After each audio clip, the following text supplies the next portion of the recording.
গ্রাম বাংলার ঐতিহ্যবাহী খাবারের মধ্যে কুমড়ো পাতার বড়া হচ্ছে একটি, যেটা আপনি না খেলে বুঝতেই পারবেন না যেটা কীরকম মজার হয়। আসসালামু আলাইকুম, কেমন আছেন সবাই? তো আজকে কুমড়ো পাতার বড়া বানাবো। তার জন্য প্রথমে নিয়ে নিলাম 1 কাপ খেসারির ডাল, সাথে আরও নিয়ে নিলাম 1/2 কাপ মসুরির ডাল। এই ডালটাকে আমি ভালো করে ধুয়ে 2-3 ঘন্টার জন্য ভিজিয়ে রেখেছিলাম। এখন খুব মিহিভাবে ডালটাকে বেটে নেব। মিহিভাবে বাটতে হবে এই কারণে যাতে আমাদের পাতার গায়ে সুন্দরভাবে ডালটা দিলে লেগে থাকে।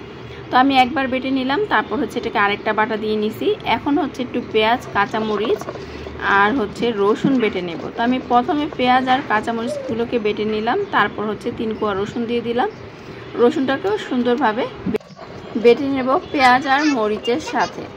তো বাটা যখন হয়ে যাবে তখন আমরা আগে থেকে যে ডাল বেটে রাখছিলাম সেই ডাল বাটার ভিতরে এগুলো দিয়ে দিব। সাথে আরও দিয়ে দিব মরিচের গুঁড়া 1/2 চামচ, হলুদের গুঁড়া, লবণ পরিমাণ মতো এবং 1/2 কাপ পরিমাণে চালের গুঁড়া। চালের গুঁড়াটা কিন্তু অবশ্যই দিতে হবে, তো চালের গুঁড়ার কারণেই মুচমুচে হবে অনেক বেশি। তারপর সব কিছু খুব সুন্দরভাবে মিশিয়ে নেব। আর এই যে পাতা নিয়ে নিলাম, এই পাতাগুলোকে আগে আমি লবণ পানিতে ভিজিয়ে রাখছিলাম। তো এখন হচ্ছে যে একটা পাতা নিয়ে নিলাম, এভাবে ছড়িয়ে, দেখতেই পাচ্ছেন কিভাবে করছি কাজটা। তো আমি প্রথমে চামচ দিয়ে করছি, কিন্তু চামচ দিয়ে করাতে কি হয়েছে, অনেক বেশি ডালের পরিমাণটা অনেক বেশি লাগছে দেখলাম। তো এটা আমি একটা হচ্ছে চামচ দিয়ে করছি প্রথম। তো সম্পূর্ণ পাতায় লাগানোর পরে আবার হচ্ছে এটাকে আমরা আস্তে আস্তে ভাঁজ দিব এবং প্রত্যেকটা ভাঁজের মধ্যে এইভাবে ডাল বাটাটা দিয়ে দিব। তো আমি এটা আপনাদের সম্পূর্ণ দেখাচ্ছি আপনাদের বোঝার সুবিধার্থে। আর এই জিনিসটা কারা কারা পছন্দ করেন অবশ্যই কমেন্ট করে জানাবেন, আরও কমেন্ট করে জানাবেন কে কোথা থেকে আমার ভিডিওটা দেখছেন।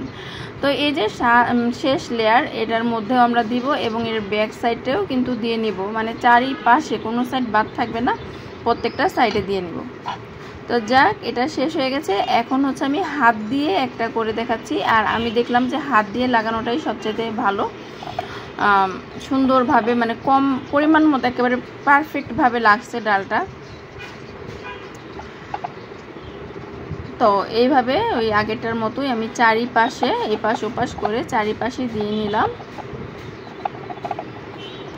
আর যেটা চামচ দিয়ে করছিলাম সেটা অনেক বেশি ভারী হয়ে গেছে, আর এগুলো একদম পারফেক্ট হয়েছে। আর এই তো আমার সবগুলো পাতার মধ্যে হচ্ছে লাগানো শেষ। এখন হচ্ছে ভাজবো, আর ভাজার জন্য আমি একটা প্যানের মধ্যে হচ্ছে সয়াবিন তেল দিয়ে দিলাম। তেলটা ভালো মতো যখন গরম হবে তখন হচ্ছে আমি এই যে একটা একটা করে পাতা দিয়ে দিলাম। তো প্রথমে 3টা পাতা দিলাম, কারণ এই পাতাগুলো অনেক বড় বড় ছিল, আমার এটা ভরে গেছে। তো এই তো 3-4 মিনিট পরে হচ্ছে আবার উল্টে পাল্টে দিচ্ছি। এই উল্টে পাল্টে দিয়ে আমরা আস্তে আস্তে করে মুচমুচে হওয়ার আগ পর্যন্ত ভেজে নেব। আর চুলার আঁচটা কিন্তু হাই রাখা যাবে না, তাহলে দেখা যায় উপরের ডালগুলো কিন্তু পুড়ে যাবে এবং ভিতরটা কিন্তু কাঁচা থেকে যাবে। তো এই তো দেখতেই পাচ্ছেন যে আমার কুমড়ো বড়া কিন্তু হয়েই গেছে, কত সুন্দর কালার চলে আসছে। তো আমি আর একটু মুচমুচে করব। তা এই পর্যায়ে হচ্ছে আমারটা একদম পারফেক্টভাবে হয়ে গেছে। আমি নামিয়ে নিচ্ছি।